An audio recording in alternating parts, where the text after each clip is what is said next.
देश के लिए खेलने से बड़ा आई डोंट थिंक कि किसी भी स्पोर्ट्स पर्सन की जिंदगी में कोई भी एम होता है। हाँ, क्लब फुटबॉल जरूरी होती है, हाँ पैसा कमाना जरूरी होता है, बट जब आप अपनी चेस्ट पर अपनी कंट्री का यू नो फ्लैग कैरी करते हो, आप रिस्पॉन्सिबिलिटी कैरी करते हो, तो आप एक अलग जोन में होते हो। आपके लिए शायद उससे ज्यादा प्राउड मोमेंट कोई नहीं होता जब आपके कानों में, स्पेशली अगर हम अपने देश की बात करें, तो जब आपके कानों में जड़गन मन की आवाज सुनाई देती है तो आपके रोंगटे खड़े हो जाते हैं। और अगर आपके रोंगटे खड़े नहीं होते हैं तो शायद आपको अपने देश से प्यार नहीं है। Same can be said about जितने भी भाई बंधु हमारे पाकिस्तान से हैं या नेपाल से हैं या बांग्लादेश से हैं या जिस भी कंट्री से हमें देखते हैं, उनके साथ भी सेम होता है कि जब भी आप अपने देश का नेशनल एंथम सुनते हो तो आपके मन में वो देश प्रेम की भावना जाग उठती है। आज कुछ ऐसा ही क्रिस्टियानो रोनाल्डो ने स्टेटमेंट दिया है कि मैं नहीं चाहता कि हम आज का जो नेशनल एंथम है वो एक म्यूजिक के साथ गाएं। मैं चाहता हूं कि हम सब और जितने भी लोग आज मैच देखने आएंगे, हम सब एकजुट होकर एक साथ हमारा जो नेशनल एंथम है उसको गाएं और हम इस मोमेंट को फील करें, क्योंकि हमें समझ में आना चाहिए कि हमारे लिए ये मैच कितना इंपॉर्टेंट है। Now Portugal will be playing against North Macedonia. जी हाँ, नॉर्थ मैसेडोनिया वही टीम है जिसने इटली का सफर खत्म किया अगले आने वाले वर्ल्ड कप के लिए, और वो आज भिड़ेंगे पोर्चुगल से इस आखिरी क्वालिफायर के लिए। और जो भी टीम आज जीतेगी, दिल go straight into the world cup finals. मतलब वर्ल्ड कप फाइनल्स का मतलब होता है वो फाइनल टीम्स जो वर्ल्ड कप में एक्चुअल में खेलने वाली हैं, तो उसका मतलब होता है वर्ल्ड कप फाइनल्स। तो अब यहाँ पर पोर्चुगल के पास दो अच्छी खबरें हैं कि उनके पेपे भी वापस आ चुके हैं, उनके जाओ कैंसेलो जो सस्पेंशन की वजह से बाहर थे वो भी वापस आ चुके हैं। तो यहाँ पर उनको एक स्टेबिलिटी मिल गई है, उनके पास ज्यादा ऑप्शंस आ गए हैं डिफेंस लाइन में और उनके फुल बैक लाइन में। क्योंकि लास्ट मैच में हमने देखा था कि दो पोर्चुगल जीती थी, बट टर्की खराब खेली थी, इस वजह से वो प्रेशर में थे और इस वजह से वो गेम 3-1 के स्कोर लाइन पे खत्म हुआ। अगर बुरक यिल्माज ने वो पेनल्टी स्कोर कर दी होती तो हो सकता है मैच का रिजल्ट कुछ और होता, हो सकता है पोर्चुगल जीत भी जाती, बट जो कंफर्टेबल स्कोर लाइन आपको दिख रही थी मैच के एंड होने पे वो शायद नहीं दिखती। अब इस गेम में दो पॉजिटिव हमें देखने को मिले थे। एक था कि सारे प्लेयर्स ने रिस्पॉन्सिबिलिटी ली थी, उनको समझ में आया कि ये गेम उनके वर्ल्ड कप होप्स के लिए कितना इंपॉर्टेंट है और ये उनके खुद के करियर के लिए कितना इंपॉर्टेंट हो सकता है। और दूसरा मैसिव पॉजिटिव था ओटावियो की इन्वॉल्वमेंट इस गेम में। अब मुझे पता है कि पोटेंशियल के बेसिस पर जॉ फीलिक्स बेटर प्लेयर है ओटावियो से, बट आप कभी भी उस प्लेयर को बेंच नहीं करना चाहते जो आपके पिछले गेम में one of the best player उभर कर आया हो। अगर मैं इस गेम में सिलेक्शन की बात करूं तो देखो, सरदर्दी अब कम हो जाएगी फर्नांडो सेंटोस की, क्योंकि आपको विलियम कवायो को नहीं खिलाना पड़ेगा जो आपने पिछले मैच में, सॉरी डेनिलो परेरा को नहीं खिलाना पड़ेगा डिफेंस में, जो आपने पिछले मैच में गलती की थी। Danilo Pereira was abysmal in that defence line.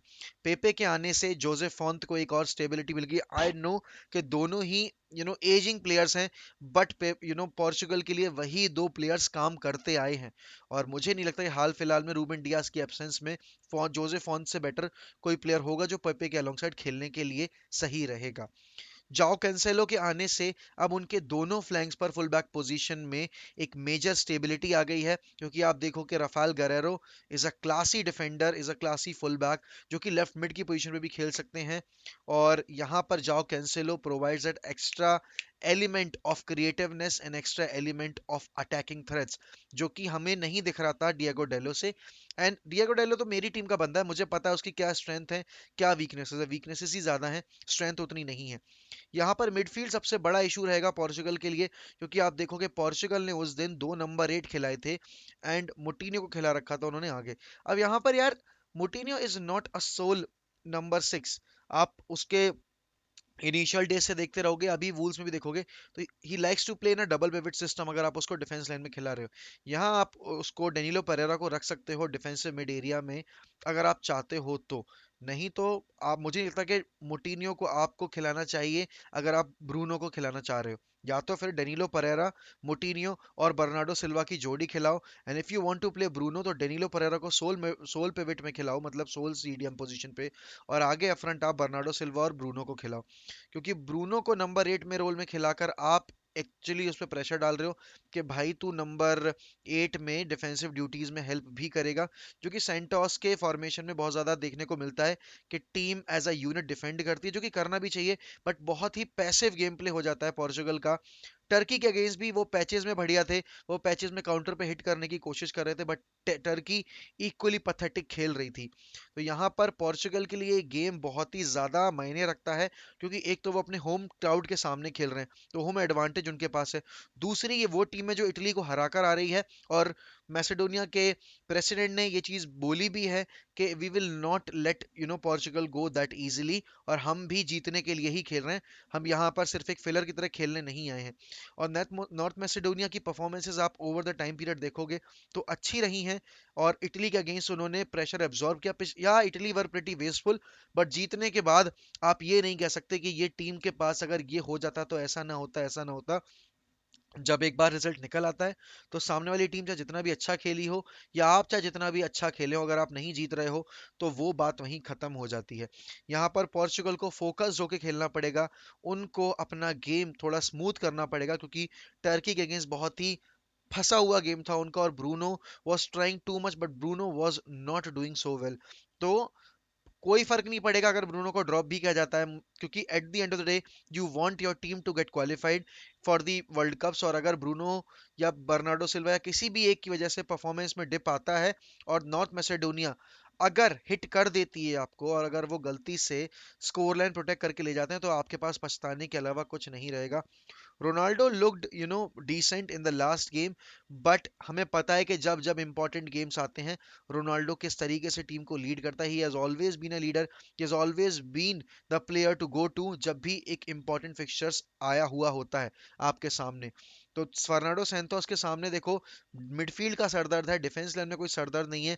अब डिएगो कोस्टा जो कि गोलकीपिंग कर रहे थे, he had a wonderful game. The 22 year old keeper produce some magical saves, and कहीं ना कहीं मैं चाहता हूं कि वही स्टार्ट करें, बट अगर रूई पत्रियों को स्टार्ट मिलता है तो आई वोंट बी सरप्राइज। बाकी देखने वाली बात होगी कि आज क्या अप्रोच रहेगा फर्नांडो सैंतोस की टीम का, और फर्नांडो सैंतोस की खुद की जॉब लाइन पे लगी हुई है। अब देखो, जब ये ड्रॉ निकला था, मतलब सबने सोचा था कि it will be Portugal versus Italy, but देखो यही फुटबॉल की अनप्रिडिक्टेबिलिटी है कि इटली खुद बाहर हो गई है, एंड नॉर्थ मैसेडोनिया जिसको किसी ने चांस नहीं दिया था, वो आज पोर्चुगल के अगेंस्ट खेलेगी। तो यहाँ पर आप ये इस गेम में ये सोच के मत जाओ कि Portugal will be the front winners और वो इजीली जीत जाएंगे। कोई भी टीम इजीली नहीं जीतती, कोई भी टीम के लिए इतना आसान नहीं होता है चीजों को रन करना। तो यहाँ पर पोर्चुगल और पोर्चुगल के मैनेजमेंट को ये चीज ध्यान में रखनी होगी कि वो एक एक कदम फूंक फूंक के रख सकते हैं, और रखना चाहिए उनको, बिकॉज यहाँ से एक गलती और आप टूर्नामेंट से बाहर हो जाओगे। वो गलती जो इटली ने की है वो आप नहीं दोहराना चाहते, and this could be the very last time will be watching Cristiano Ronaldo in the world cup. तो यहाँ रोनाल्डो को जरूरत है इस वर्ल्ड कप की, और वर्ल्ड कप को जरूरत है रोनाल्डो और मेसी दोनों की प्रेजेंस की, बिकॉज दोनों में से अगर एक भी नहीं खेलेगा तो व्यूअरशिप में फर्क बहुत ज्यादा पड़ेगा, एंड कहीं ना कहीं फुटबॉल फैंस दोनों को देखना डिजर्व करते हैं, rather than just watching one great player of modern day generation. तो कमेंट्स में बताइए कि आपका क्या प्रेडिक्शन है आज की स्कोर लाइन के लिए, और आप क्या टीम सिलेक्शन एक्सपेक्ट कर रहे हो फर्नांडो सैंतोस की तरफ से, एंड क्या पोर्चुगल आज रौंद देगी नॉर्थ मैसेडोनिया को, या फिर हमें आज रात एक और बार एक अपसेट देखने को मिलेगी इस वर्ल्ड कप क्वालिफिकेशन राउंड में।